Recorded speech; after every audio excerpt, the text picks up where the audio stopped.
So what do you get when you smash together a sci-fi movie and, like, a classic slapstick comedy? Well, you get China's first ever Robot Olympics, a really wild event that might just be the awkward, clumsy, and kind of hilarious birth of our robotic future. This single line right here, it just perfectly captures the whole vibe of the event. Because on one hand, you've got these moments of pure technological genius that seriously feel like you're peeking into the future. And on the other hand, you've got a lot of robots just falling over. It's that exact contrast that makes this whole story so fascinating. All right, so let's break it down. What exactly was this event? Well, it was held in Beijing, and it was called the World Humanoid Robot Games, the first official competition of its kind. And the goal was, incredibly ambitious, to put the current state of robotics on full display by having them compete in sports just like human athletes would. And let's be clear, this was no small science fair. The scale here was massive. We're talking over 500 humanoid robots, all gathered from around the globe. And they competed in 26 incredibly different events. Everything you can think of, from track and field to kickboxing. And this was a truly international showdown, with teams from 16 different countries, including some of the big players like the US, Germany, and Japan, all showing up to see what their machines were made of. But, as impressive as all that sounds, the results weren't always, let's just say, graceful. And that brings us to the comedic malfunctions. Honestly, the best way to think about this is like watching the awkward adolescence of a new technology. It has these huge dreams, but it's still kind of tripping over its own feet. So what did that actually look like? Well, the soccer matches were described as less FIFA World Cup and more like a toddler's kickabout. You had kung fu robots attempting a cool move and then just falling flat on their face. Some would get knocked down and just spin helplessly on the ground. There was even this viral moment where a running robot just veered off course and completely took out a person on the track. You can't help but laugh. And really, this is all a crucial part of the process. But it wasn't all just face plants and fumbles. For every clumsy failure, there was a moment of genuine success that gave us this powerful glimpse into a much, much more capable future. This is where that jaw-dropping innovation part of the quote really comes into play. Get this, for example.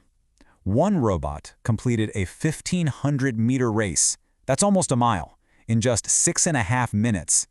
Now, okay, that's not going to beat a human athlete, not even close, but for a bipedal robot to have that level of endurance and stable movement, that is a huge leap forward.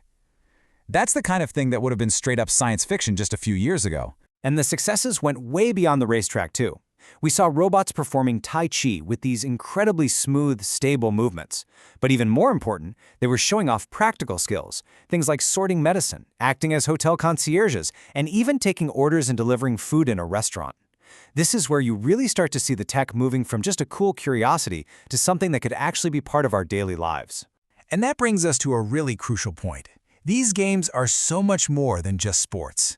They're a public spectacle for sure, but they have a much deeper purpose. They're a showcase in the escalating global race for dominance in AI and robotics. And right here, you can really see the two very different strategies playing out. In the US, the approach is mostly market-driven, focused on that high-end, cutting-edge R&D.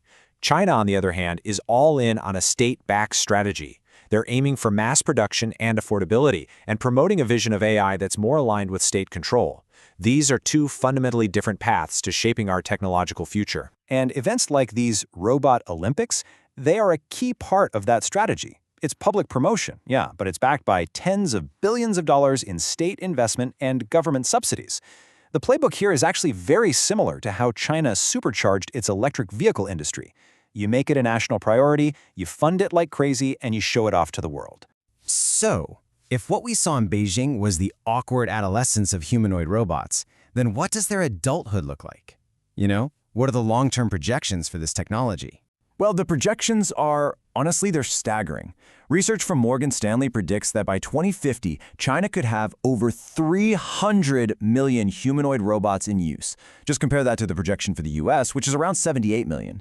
What you're seeing here is the potential outcome of China's whole mass production strategy, a future with a massive, massive population of robotic helpers. But, and this is a big but, we're not there yet. As one of the developers of the games pointed out, today's robots still lack a robust AI brain.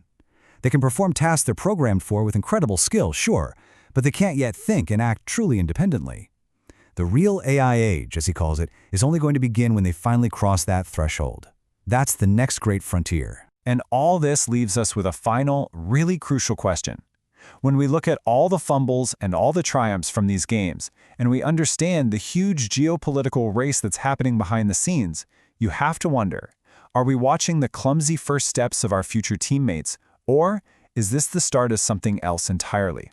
One thing's for sure, the race is on, one clunky step at a time.